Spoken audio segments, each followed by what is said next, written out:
This lecture video is about solving rational inequalities, and so the last lecture that you should have watched was on solving polynomial inequalities, and this is very similar to that. There's just a couple of subtle differences that we'll look at when we're solving these. So this is an example of a rational inequality. X plus 5 over x minus 3 is greater than 0. A rational function, they can have different shapes, but one basic shape is that they will wrap around not always the x and y axes like this one does, but this is sort of a basic look of one of these graphs. So there are two lines that this graph isn't going to cross, and that's the y-axis and the x-axis. For this particular one, now it's not always the x-axis and the y-axis, it just happens to be that way for this particular one. But there are two places, two x values, where this the y values of a rational function could change from positive to negative. The first one is where this imaginary vertical line is. So that's one place that it could happen, or these could cross the x-axis, and that would be another place where this could happen. So we'll take a look at how to find those places right now. So to find out where this thing is crossing the x-axis, you would set the numerator equal to 0. So that's setting x plus 5 equal to 0, and it gives you x equals negative 5. So this is for crossing the x-axis. And the place where this has that imaginary vertical line that it will never cross, it's called an asymptote, is when the denominator is equal to 0. So set x minus 3 equal to 0, and you get x equals 3. So this is for vertical asymptotes.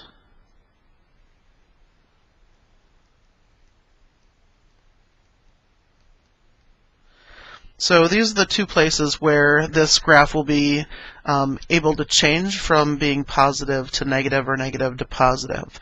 And so those are the two places that we're interested in, and we're going to put those on our real number line just like we did for the polynomials. So we had negative 5 and positive 3. This breaks our number line up into three intervals: negative infinity to negative 5, negative 5 to 3, and 3 to infinity. And I'm using round brackets everywhere because this inequality does not include the equal sign. So these are the three intervals that we're going to test. So in the first interval, I'm going to test negative 6. And when we plug negative 6 back up into here, we get negative 6 plus 5, which is negative 1, divided by negative 6 minus 3, which is negative 9. And that's equal to a positive 1/9. And so is this greater than 0? Basically, is it positive? Yes, it is, and so it tests true. On the next interval, from negative 5 to 3, I'm going to test 0. And so we'll have 0 plus 5, or 5, on the top, and 0 minus 3, or negative 3, on the bottom. And so this is negative 5/3. And is this greater than 0? And the answer to that is false, because it's negative.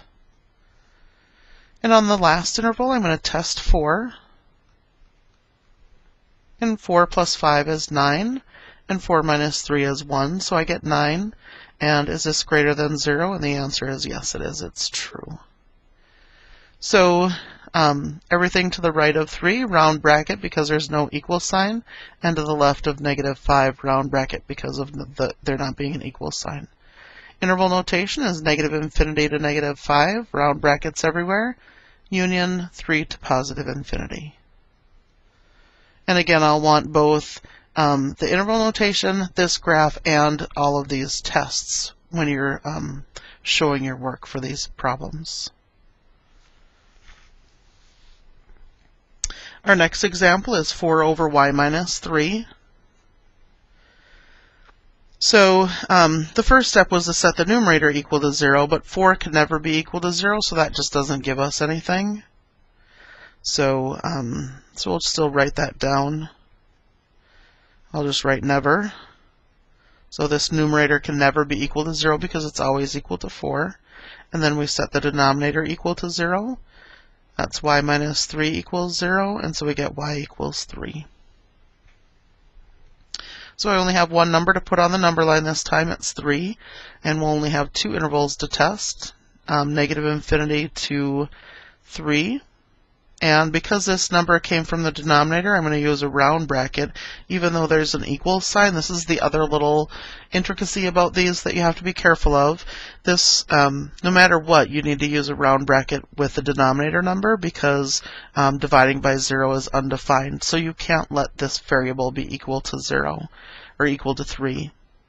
And so again, it'll be 3 to positive infinity. So again, we're using round brackets, and the reason for that is because this 3 came from the denominator, and we can't let this denominator be equal to 3, or let y be equal to 3, because then this denominator would be 0, and dividing by 0 is undefined. So in my first interval, I'm going to test 0. And so that gives me 4 over negative 3. Is this less than or equal to 0? And the answer is yes, it is. And on the second interval, I'm going to test 4.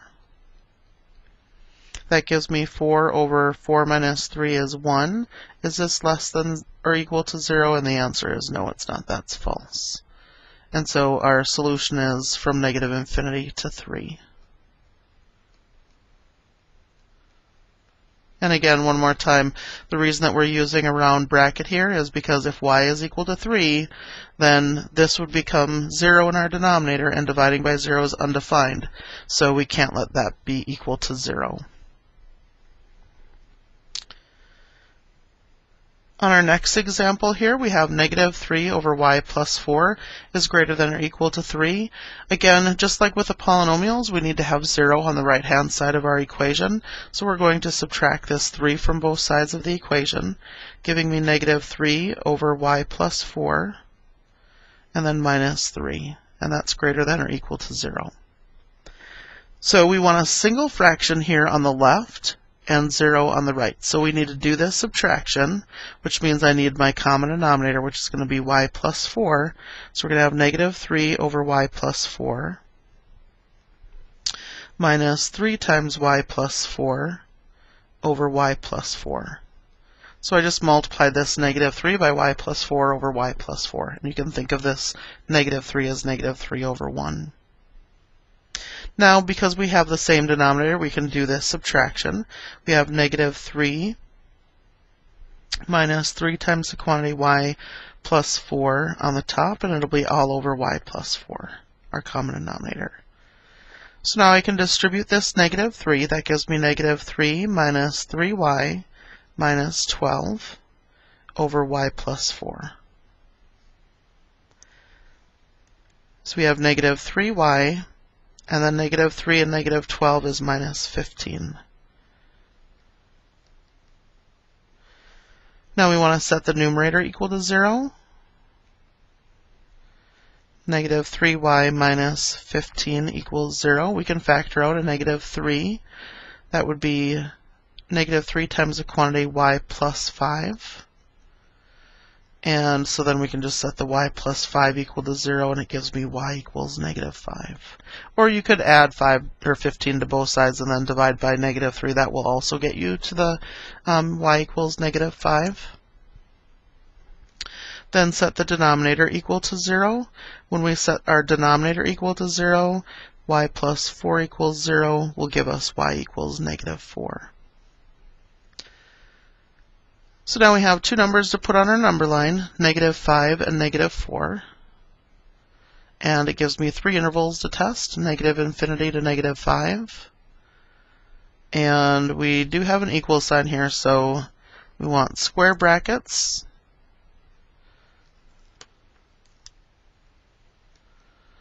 And I'm going to use a round bracket at negative 4 because negative 4 came from the denominator, and you always use a round bracket with the number that came from the denominator. And the reason for that is that when we plug negative 4 in here and divide by negative 4, we're going to get undefined, and we can't have something being undefined like that. So round brackets from the denominator number always. All right, so here's our three intervals to test. In the first interval, I'm going to test -5 or -6. And I'm going to plug it back up into this factored form here because we want to be comparing this to 0. So we want to know, is this greater than or equal to 0? So -3 times -6 is -18 minus 15, and then -6 plus 4 is -2. So on the top we have -33 over -2. Is this greater than or equal to 0? And the answer is yes, because it's positive, so that's true. This is a positive 16.5. And between -5 and -4, we're going to test -4.5. And so we get 3 times 4.5 will be -13.5. Oh, and it's positive 13.5 minus 15.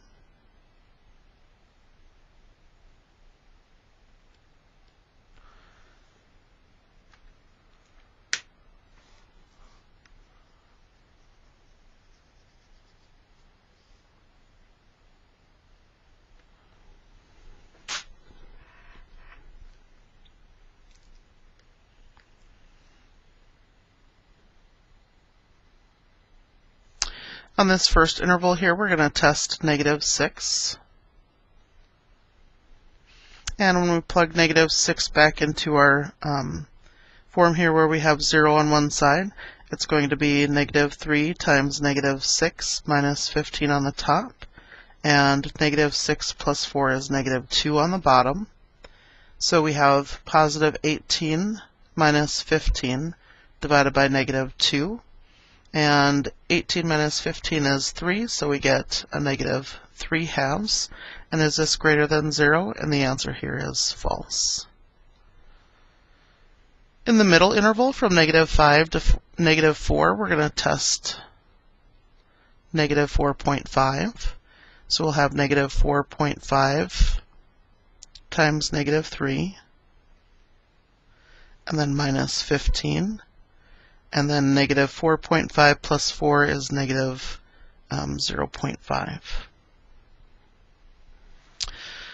Okay, so 3 times 4.5 is going to be positive 13.5 minus 15, and it's over -0.5. So we have -1.5 on the top divided by -0.5 on the bottom. And not really necessary for you to do the division, but if it makes you more comfortable, you can. And so you get a positive 3. And is 3 greater than or equal to 0? And the answer is yes, it is. So that's true. And on the last interval, we're going to test 0. So when I plug 0 into here, I get -15 on the top. -3 times 0 is 0, minus 15 is -15, and then 4 on the bottom.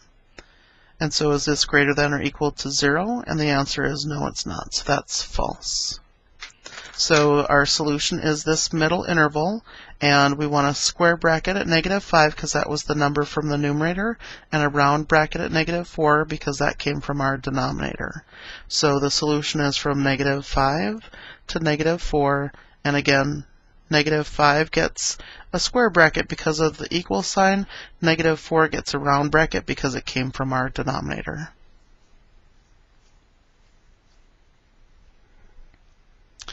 Our next one, the quantity x plus 5 times the quantity x minus 5 over x is less than 0. So this time we don't have to worry about square round, they're all going to be round. And we have 3 numbers here that we're going to put on our number line. You set each of these equal to 0. You get -5 here, positive 5 here, and 0 here. So we have -5, 0, and positive 5. So that's going to give me 4 intervals to test: -infinity to -5, -5 to 0, 0 to 5, and 5 to infinity. So on the first interval, we're going to test -6. Negative 6 plus 5 is negative 1. Negative 6 minus 5 is negative 11. And then divided by negative 6. So is this less than 0? And the answer is yes, it is, because we have a negative times a negative, which is positive, and a positive divided by a negative is negative. So that is true. That is negative. And on the next interval here, I'm going to test negative 4. And negative 4 plus 5 is 1. And negative 4 minus 5 is negative 9. And negative 4 is our denominator. So here we have a negative divided by a negative, so that's positive, and so that is not less than 0. On the next interval, we're going to test 1. And so 1 plus 5 is 6. 1 minus 5 is negative 4. And then we're dividing by 1. Is this less than 0? And the answer is yes. We have negative 24. And on our last interval, we're going to test positive 6. 6 plus 5 is 11. 6 minus 5 is 1. And then divided by 6. And is this less than 0? And the answer is no, it's not. It's false. So our solution is the interval from negative infinity to negative 5, and also from 0 to 5. So there's our graph, and then the interval notation would be negative infinity to negative 5, round bracket, union, 0 to positive 5.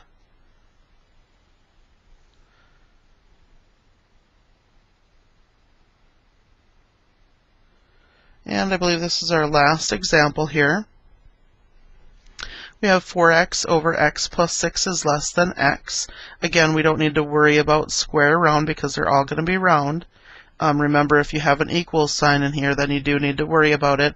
The denominator number is always going to be a round bracket, whereas the top number will be a square bracket. So we need to subtract x from both sides of this because we need to have 0 on the right over there.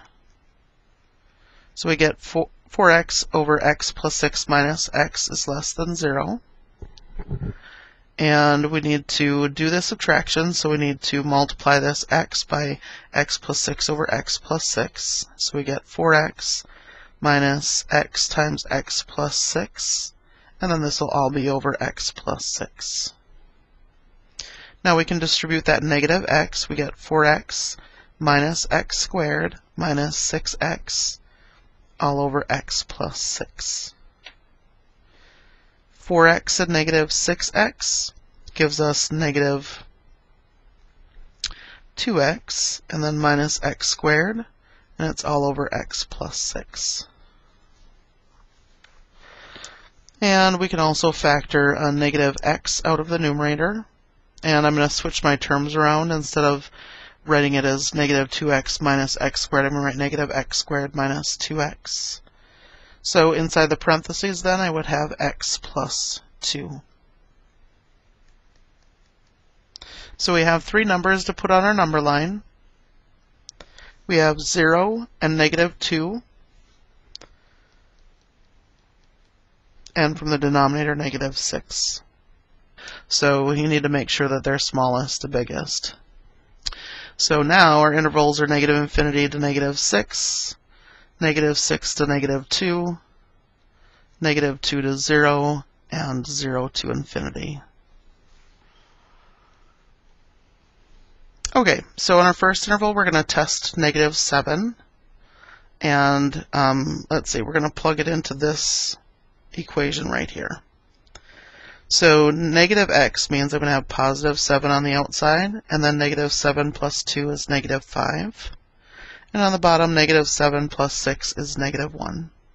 So really we just want to know, is this less than 0? And the answer is no, it's not, because we have a negative divided by a negative, which is positive, so that's false. And on the next interval, we're going to test negative 5. And so that means I'm going to have positive 5 times negative 5 plus 2 is negative 3. And then negative 5 plus 6 is 1. Is this less than 0? And the answer here is true. In the next interval from negative 2 to 0, I'm going to test negative 1. And so the opposite of negative 1 is positive 1, and then negative 1 plus 2 is positive 1, and then negative 1 plus 6 is positive 5. And is this less than 0? And it's not, because it's positive, so that's false. And on the last interval, we'll test positive 1. So we get negative 1 times 3 on the top, and on the bottom we get 7.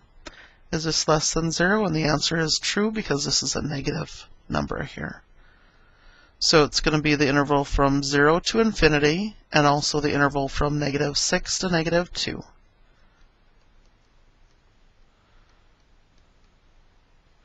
And so here's our interval notation, negative 6 to negative 2, union 0 to infinity. And that is the end of our lecture on solving rational inequalities. Let me know if you have any questions. Thanks.